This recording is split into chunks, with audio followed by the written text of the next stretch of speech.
একটি পরিবারের মোট মাসিক খরচে 4,750 টাকা খাওয়ার জন্য ব্যয় হয়, ঠিক আছে, এবং অন্যান্য খরচের জন্য ব্যয় হয় 5,900 টাকা।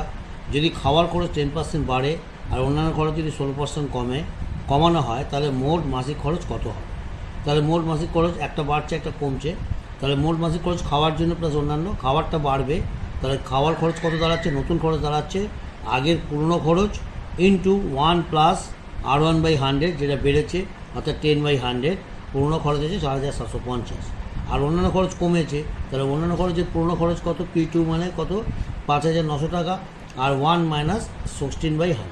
তাহলে এবার বাই ক্যালকুলেশন কী পাবো? 4,750 ইন্টু 1/10 তখন 100 প্লাস 10 110/100, আর এটা হবে 5,900 1 মাইনাস 16/100, তখন 100 মাইনাস 16 হলো 84/100। এবার বাই ক্যালকুলেশন আমার বেরোবে 10,181 টাকা হচ্ছে আমার মোট নতুন মাসিক